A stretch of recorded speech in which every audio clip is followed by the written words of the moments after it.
Desert Treasure 2 rewards. It took me a while to get to this poll. I do apologize. That's because my internet has been down lately. But it's here now. We can discuss it. I'm going to go through the rewards blog and give my thoughts and opinions on these 5 questions. Because I think it's important to give my opinion. A lot of content creators give their opinion on content coming to the game. And a lot of those people are wrong. So I think giving my input is a better way to guide you who are on the fence. And if you don't agree with me, you can always just discuss or debate with me in the comment section. But it's often, it's more than likely we're going to agree with each other. Let me just move my ass down here a little bit. Ring of Shadows. After the quest is finishing the quest, you'll be able to upgrade your visibility ring into a fancy new Ring of Shadows. So these, yes, this is perfect. The Ring of Shadows also has the same functionality as the Ring of Visibility, of course. So that means you can go to the Shadow Dungeon and its ability to teleport you to the Ancient Vault in the Caridian Desert. I think there should be a teleport to the Shadow Dungeon too, where the clue scroll is. Why not? I think this ring should be able to teleport you to the Shadow Dungeon where the Master Clue Scroll is done. Because there's no better way to get there. And, well, why else would you use this ring? This is all garbage, these stats. I can tell this ring is not going to be used immediately because Lightbearer. So this is already dead. Okay? So should the Ring of Shadows have combat stats as described in the blog? It doesn't matter if it does or doesn't because Lightbearer. Okay, if you want this ring to have any value, Jagex, Lightbearer. Sorry, no, teleport to Shadow Dungeon, otherwise Lightbearer. That's simple. That's what you need to think about now with rings in this game. Next we have best in slot rings. For some reason I don't see the Lightbearer on this list, so I'm confused what you mean by best in slot rings. What this means is Dagannoth King ring upgrades. Since 2005, the rings of course have been highly sought after, but if I'm honest with you, this is the reality that a lot of high-level community isn't going to accept this fact. But ever since Zenart Jewelry came out, these rings have become pretty much obsolete. The Berserk ring has an excuse to stand up. The other 3, completely void. Absolutely. Since the Ring of Suffering came to the game, they became completely useless. Anyone using the Archer's ring before this update coming up for Desert Treasure is living in a fantasy, okay? But now the Archer's ring gives range strength. It's only small, but it gives range strength. Ring, magic strength. Awesome. No crush defense anymore on the Berserk ring, but you get more strength. And the Bellator ring, 20 slash accuracy and 6 melee strength, which does make it useful because the Warrior ring was shit before that. Does this mean anything? To be honest, I find it hard to accept the fact that the majority of players are going to want to use these rings over the Lightbearer. The only excuse you can have now is the idea of having ring switches. Some people use them already. They're unnecessary at the moment. The Lightbearer is incredibly strong because special attacks, especially with Void Wakers, Dragon Claws, Dragon Warhammers, BGSs, are really powerful.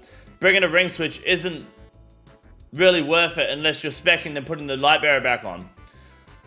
And that's not going to matter unless you're at the highest end of PVM, trying to break world records, trying to break new metas. But if you're casually raiding, casually gaming, bringing a ring switch is almost not going to be something you do. So I'm not sure if these rings are actually going to have their full potential reached by most players. But in terms of upgrades to the Dagannoth King rings, absolutely. If you're not going to spec Slayer Relevant over Lightbearer, Slayer Relevant, what do you mean Slayer Relevant over Lightbearer? If you had a Void Waker, you take that to you with Slayer and you Void Waker spec everything.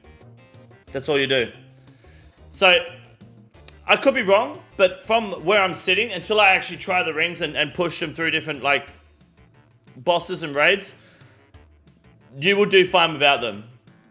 I don't think you're going to maximize their potential unless you bring a ring switch.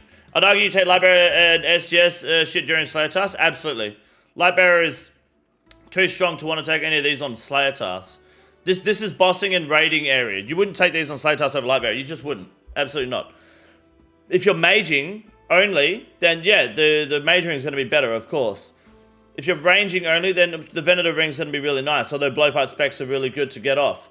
If you're doing TOA and you're not wearing a Lightbearer, what's the point in taking the Yellow Keris? Like, the Lightbearer in TOA is so strong, but you just carry the Lightbearer, and as soon as you spec, you take this ring off, you put the Lightbearer on, this ring becomes obsolete because it's sitting in your inventory doing nothing while your spec recharges. So TOA, these rings are almost out of the question a lot of the time, right? It's not. I don't think it's going to be worth bringing one of these into a 500 TOA. You're better off bringing an extra potion. having that inventory slot free. But I could be wrong. But I don't think so. I don't know. If you find SGS useless against high defense mobs, wait till you get a lightbearer, mate. Sorry, wait till you get a void waker. If you haven't used a void waker yet, then you do not understand the power that the accuracy of that weapon has. I think they should be added to the game. They should be rewarded, and absolutely they can still be very useful and have a lot of fun with them for sure. I could be wrong, but I don't see them beating the idea of just using a lightbearer. Seems like mid-level Ironman content. You need 80 crafting to be able to make them, and 90 magic. So, I don't know, maybe. So, Virtus Robes, here we go. So, you're going to get 1% magic damage buff, and 4% if you're doing Ancients. I think that's the best thing they could have done. That is smart. That's a great buff, to be honest. And let me just go Ancestral Robe Top. Ancestral Robe Top has the same offensive attack bonus, and is not as tanky. So, here's the question, guys. Do you want potentially easier to get magic gear that has 1% less magic damage buff per piece, but is tankier? Or do you want to run Chambers of Xeric until you get Ancestral? Would people use that for freezing on top? People would use Virtus Robes on top, absolutely. Theater of Blood? Yes. To be honest, you would use it... Iron Man would use this. Absolutely, until they get Ancestral. This would be used in the Inferno. A lot of people are going to say, well, speedrunners use thralls. We're not talking about speedrunners. We're talking about casual players. Like, people would take these... If you take Ancient Magic to the TOA, you're taking Virtus Robes, right? And if you get Virtus Robes, you're not really going to be chasing Ancestral. To be honest, you're really not. Vero's tradable? I don't see why they wouldn't be tradable. Why wouldn't they be tradable? PKs are going to eat this shit up. You're getting 12% magic damage bonus on your Ancient Magics on other players. It's massive. Says they're tradable? Yeah, that should be. This is really... It depends how easy this is to acquire. Jagex needs to be very careful on how they implement the drop rate on Virtus Robes, because these bosses are going to be farmed. This gear is going to be absolutely fucking farmed. Like, this is a heavily desired piece of gear right here. That is really good. This is really good. But it can be dangerous. It's either going to tank the price of Ancestral, or it's going to... If this is easier to get than Aram's, Ancestral is going to become irrelevant. In my opinion. Ancestral is going to fall. Impressed. There's no way Ancestral holds its value with this gear coming in the game. Absolutely no way. Unless you're using a Shadow, because the Shadow's taken that 3... It takes 6% to what, 12%? This takes 3% to 9%? No, it takes 6% to 18%. So this is half as good with the Shadow. I don't think that matters for Iron Man. It says right there, yes, it can be bought from other players. There you go. This is, so, yeah, I don't know. It's 9% less damage with the Shadow, that's about it. I'd be taking it to Inferno every day. It might make you want to use Ancients a bit more too. So, shit. Yes, absolutely should come to the game. Sorry for Axe, this is a meme. I love this Axe. So every attack deals 8 damage to the player and provides a buff stacking up to 5 times. Play again 6% strength bonus per level. Stack capped at 30%. Concerns all stacks of the buff to attack with 6% bonus accuracy and strength per stack. Heals the player for 8 hit points per stack. Basically, just build up the stacks and blast someone off the map. Use it to heal yourself. They need to add this to LMS. This would be really fun to use in LMS. I see zero issues with this axe. It just looks like it's going to be a lot of fun. In my opinion, that's all you're doing. After you go 10 ticks, 6 seconds without attacking or switching weapons, the mighty stacks you will have will be lost. Will you get healed for that, though?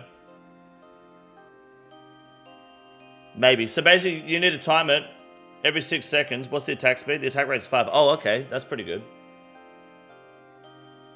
Okay, so you can hit with this, then you can hit with like a whip, then hit with this, hit with a whip to space it out a little bit. That's pretty cool. Sorry for Axe is great. Add the Sorry for Axe. I think it's going to be a lot of fun using that. When do you think they're going to drop the quest? I will explain that to you in about 10 minutes because we've got another blog to look at. And you're going to like it. It's going to be good. Should we have the Sorry Axe? Yes, we should. And then Ancient Scepter upgrades.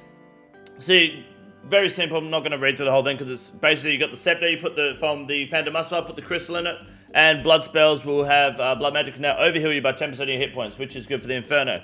Ice Magic gains 10% accuracy on unfrozen, freezable targets, which might be good in PKing, to be honest. Shadow Spells also drain strength and defense in addition to the target's attack level. Okay. Smoke Spells reduce healing for C by 20% for 10 cycles on hit if the target is poisoned. I mean, no one uses Shadow and Smoke anyway, so who gives a fuck about that? But yeah, alongside, we'll be tweaking the Ancient Scepter and its upgraded variants to behave similarly to other untradables on death in PvP, attaching to repair cost to boot. Awesome, okay, that's good. So that means you won't lose it if you're PKing. So that becomes a free PK weapon. Ice Scepter is definitely going to be used in PvP. Blood Scepter is going to be used in PvM. Awesome. And then obviously Shadow and Smoke are going to be forgotten about. That is the Desert Treasure 2 blog. There, guys, in my opinion, that's really all I need to talk about on that subject. I think it's good, and here is what I'm going to be voting. I'm going to be voting yes, yes, yes, yes, yes. Now, Ring of Shadows, I think, needs to have a teleport to the Shadow Dungeon. Because this ring is going to become obsolete pretty much straight away, unless you, other than using for teleports. Why would you wear it? Who cares about the stats? Lightbearer is better, so you'd wear the Lightbearer. These rings, Lightbearer is going to be better in most situations, in my opinion, unless you are pushing meta, max, sweaty content. But for casual players, for you guys, for a lot of the people watching, ring switches aren't going to be worth your time. Lightbearer is going to be better, provided you have a spec weapon that is, good. Virtus Robes, good. They're the Ancestral Killer. That's going to be good fun. The only time you use Ancestral at this point is if you have a Shadow. Sorry Axe, looks like it's going to be good fun. Everyone's going to want that. And Ancient Sigils, yeah, they look great. Looks awesome. So we're going to vote on that, and that's my vote. This is the easiest room in the raid. It's quite simple. You got a big boy. Look at him, goddamn. Fuck me, look at that boy. It's huge.